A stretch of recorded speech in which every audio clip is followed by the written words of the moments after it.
And it's pretty obvious from Belandur yesterday that we've been very successfully able to create a dystopic nightmare in Bangalore. This is also true of all other cities in India, without exception. And we saw it coming. We saw it coming, and we've been able to identify policies, resist a few, protest, because it was a path which was defined in a certain manner, and I share this experience of our experience with water to start with, and the first instance of water privatization in Bangalore. ಹೌದು, Kannada English ಎರಡರಲ್ಲೂ ಕೂಡ ಮಾತಾಡ್ತೀನಿ ನಾನು. ಎಲ್ಲನೂ ಕೂಡ ಅನುವಾದ ಮಾಡೋದು ಕಷ್ಟ ಆಗಿದೆ, ಬಟ್ ಕನ್ನಡ ಇಂಗ್ಲೀಷ್ ಎರಡೂ ಕೂಡ ಮಾತಾಡೋದು ಪ್ರಯತ್ನ ಪಡ್ತೀನಿ. ನಾನು ಏನು ಹೇಳಿದ್ದೇನು ಅಂತ ಹೇಳಿದ್ರೆ, ಈಗ ನಾವು ಬೆಳಂದೂರು ಉದಾಹರಣೆಯಾಗಿ ತಗೊಳ್ಳೋದಾದ್ರೆ, ನಿನ್ನೆ ಒಂದು ರೀತಿಯಲ್ಲಿ ನಾವು ಯಾವ ರೀತಿ ಪಟ್ಟಣ ಕಟ್ಟಿದ್ದೀವಿ ಅಂತ ಹೇಳಿ ನಾವು ಬೇಜಾರಾಗುವಂಥ ಒಂದು ಸಂಗತಿ. ಇದು ಬೆಂಗಳೂರಿಗೆ ಮಾತ್ರ ಸೀಮಿತವಾಗಿರುವಂಥದ್ದಲ್ಲ, ಎಲ್ಲ ಕಡೆಯೂ ಕೂಡ ಇದೇ ರೀತಿಯಲ್ಲಾಗಿದೆ. ಇದು ಹೀಗೆ ಆಗುತ್ತೆ ಅಂತಲೂ ಕೂಡ ಗೊತ್ತಿತ್ತು. ಸುಮಾರು ಸರಿ ನಾವು ಇದನ್ನ ವಿರೋಧ ಮಾಡಿದ್ವಿ, ನೀತಿಗಳನ್ನ, ನಿಯಮಗಳನ್ನ ಮತ್ತು ಅಭ್ಯಾಸಗಳನ್ನ, ಬಟ್ ಹಾಗೆ ಹಾಕೊಂಡ್ಬಂತು. So you can very clearly see that ideologies are being sold in the form of propaganda. And the first experience that we had was when we came across this particular document when we were researching water privatization issue, because it was suddenly being being promoted through what was called Greater Bangalore Water and Sanitation Project in Bangalore. And ironically, that was the first official document which contains this word Greater Bangalore. And the Greater Bangalore area was to cover 8 urban local bodies around the city of Bangalore. And the Greater Bangalore water project was to be privatized. And so we wanted to know who and what was the process that was behind this. And then that's when we hit upon this particular document called PLACE document. I cannot expand the acronym. Participatory local something. So everything happens in the name of participation. And this was a document which was signed by all the 8 commissioners of urban local bodies and a single NGO called Janagraha. And the objective of this particular agreement was to ensure that Janagraha would take the responsibility of convincing people to agree to privatization. Right? This was documented. And that's when we got into what can be called anthropology of policy making.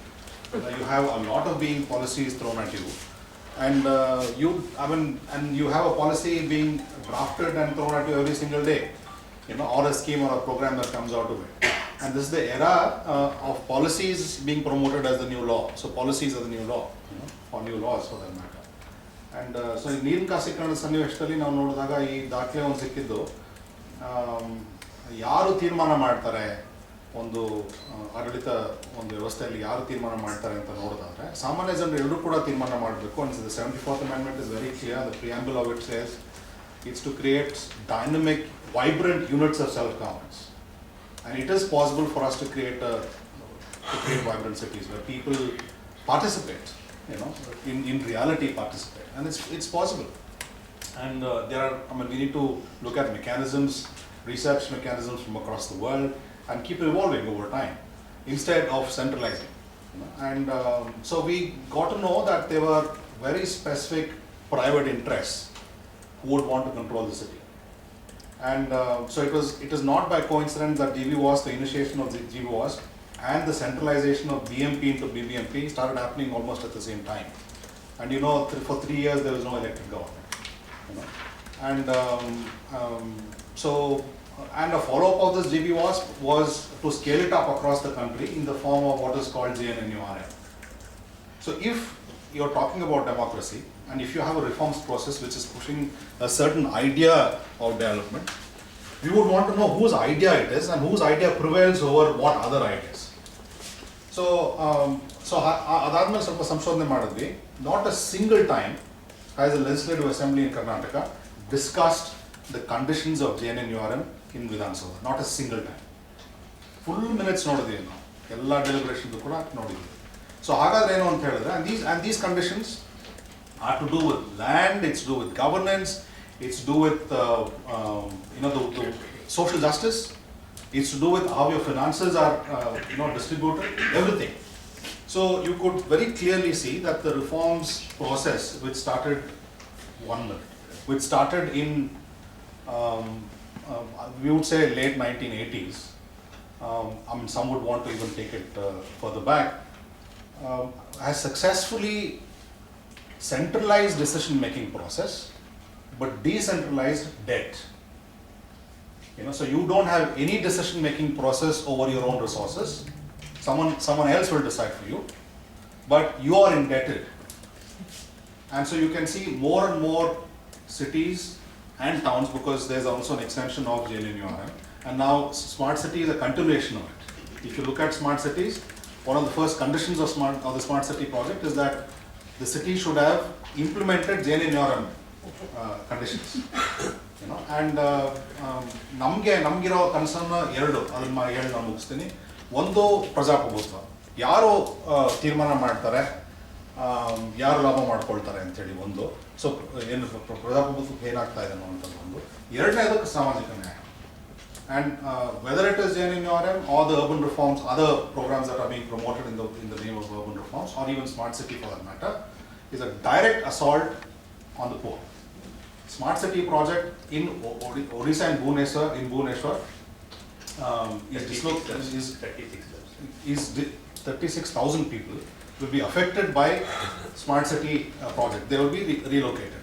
In Belgavi, a real estate person who is part of this smart city informal committee that they set up openly says that all the slums in the center of Belgavi will be thrown out. ನಿಂತ್ಕೊಂಡು ಹೇಳ್ತಾರೆ ಸ್ಲಮ್ನ ಹೊರಗಡೆ ನಾವು ಹಾಕ್ತೀವಿ ಅಂತೇಳಿ. ಅದೊಂದು smart ಸಿಟಿಯಲ್ಲೇ ತಗೊಳ್ಳೋದಾದ್ರೆ, JNNURM attempted this, and now smart city wants to legitimize this, and I'm sure all of you know about it. You have the local elected government, so we get into the motion of voting, ಪ್ರಜಾಪ್ರಭುತ್ವ ಇದೆ, democracy, ಅದು vote ಹಾಕ್ಬಿಡ್ತೀವಿ ಬಿದ್ದು ನಾವು. You create a local government, but the smart city is saying that over the local government you need to have a special purpose vehicle, and the local government should actually give it in writing that decision making will now be done by a special purpose vehicle, which will be registered as a for-profit company, and 50% of that stake of that company will be sold to an international bidder. So you can have anyone from IBM to anyone for that matter who will sit and rule over your city. And if you look at the entire smart city project across the world, you only have two companies. You have concentric circles. Who rules the entire concept of smart city across the world?